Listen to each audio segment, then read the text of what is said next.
নমস্কার বন্ধুরা, কেমন আছো সবাই? আশা করি সবাই ভালো আছো। আমিও ভালো আছি। পারকা দেবদাস চ্যানেলে তোমাদের সবাইকে স্বাগত। এটা হচ্ছে আমার বাবাদের দোকান। আজকে আমি আমার বাবার বাড়ি থেকে ভিডিওটি শুরু করছি। তো আজকে চলো, আমাদের এটা হচ্ছে বাবার বাড়ির রাস্তা। আমাদের দোকানের পাশ দিয়ে হচ্ছে আমার বাবার বাড়ির রাস্তা। তো আমার বাবারা জানো তো 6 ভাই আর 2 বোন। আমার বাবা পঞ্চম। এটা হচ্ছে আমার ছোটো জেঠুদের বাড়ি। ছোটো জেঠু আর ছোটো জেঠিমাই থাকে, আর কেউ থাকে না, কারণ তাদের একটাই মেয়ে। সে আমার থেকে অনেক বড়, তার বিয়ে হয়ে গেছে, তার ছেলেরাও বড় হয়ে গিয়েছে। তো তারপরে আছে আমার মেজো জেঠুদের বাড়ি। মেজো জেঠুরাও কেউ থাকে না, এখন পুরোটাই ফাঁকা। তার পাশ দিয়ে রাস্তা গলির আছে, সেখান থেকে আমার সেজ জেঠুদের বাড়ি।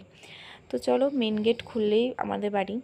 আর আমাদের এই বাড়ির ভেতরে আমার বাবারা 3 ভাই থাকতো, আমার কাকু, আমার জেঠু আর আমার বাবা। তো আমার কাকুও থাকে না বাড়িতে, আমার জেঠুও থাকে না, শুধুমাত্র আমার বাবা আর আমার মাই থাকে। এই বাড়িটা, এটা হচ্ছে আমার কাকুদের বাড়ি। আর এই যে এই জায়গা, জানো তো, এই সামনের জায়গাটায় না একটা কুল গাছ ছিল, যেখান থেকে আমরা কুল পেড়ে পেড়ে খেতাম, কুল মাখা করে খেতাম, খুব আনন্দ হতো। আর এই সামনের বাড়িটা হচ্ছে আমার জেঠুদের বাড়ি। তো আগে আমরা এই বাড়িতে কত আনন্দ করতাম, সবাই একসঙ্গে থাকতাম, যেহেতু আমাদের উঠোনটা বড়, পাড়ার সবাই আসতো, একসঙ্গে খেলতাম, খুব মজা হতো জানো আগে। সেই দিনগুলো না এখন খুব মিস করি, মনে হয় যে আবার সেই দিনগুলো যদি ফিরে যেতে পারতাম কত ভালো হতো, তাই না? কিন্তু সেটা তো আর সম্ভব না। যাই হোক, এখন এই দিকটা পুরো জঙ্গল হয়ে গিয়েছে, মানুষ না থাকলে যা হয় আর কি। তো এই দিক দিয়ে গিয়ে এই দিকে হচ্ছে আমার আমার বাবার বাড়ি, যেখানে আমার বাবা আর আমার মা থাকে। এটা হচ্ছে আমাদের বাড়ি, যেখানে আমার মা আর আমার বাবা থাকে আপাতত, আর কেউই থাকে না। তো এটাই হচ্ছে আমাদের বাড়ি। তো চলো, একটু পরে আমরা রেডি হয়ে নেব। আমি আর আমার বাবা যাব আমার দিদির ছেলেকে স্কুল থেকে আনতে। কারণ আমি যখন আমার বাবার বাড়ি আসি তখন আমি ওকে বেশিরভাগ নিয়ে আসি, যদিও 2-3 দিন করে থাকি। তো চলো, এখন আমি রেডি হয়ে গেছি, এবার যাব। তো এটা হচ্ছে আমাদের রাস্তা। আমাদের দুটো গ্রামের পরে এটা হচ্ছে আমাদের একটা বড় মাঠ পড়বে, তো মাঠের পরে একটা গ্রাম পড়বে, তারপরে হচ্ছে আমাদের মেন বাজার।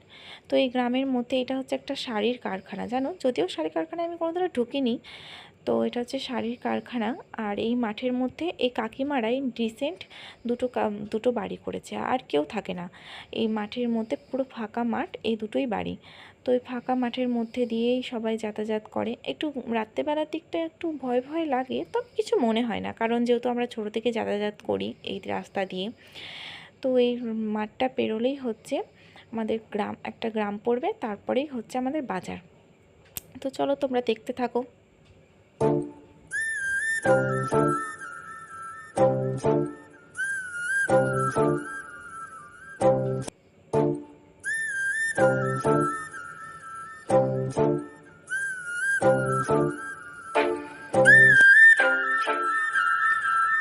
তো দেখো, আমি দিদির ছেলেকে স্কুল থেকে নেওয়া হয়ে গেছে, এবার আমরা বাড়ি চলে যাচ্ছি।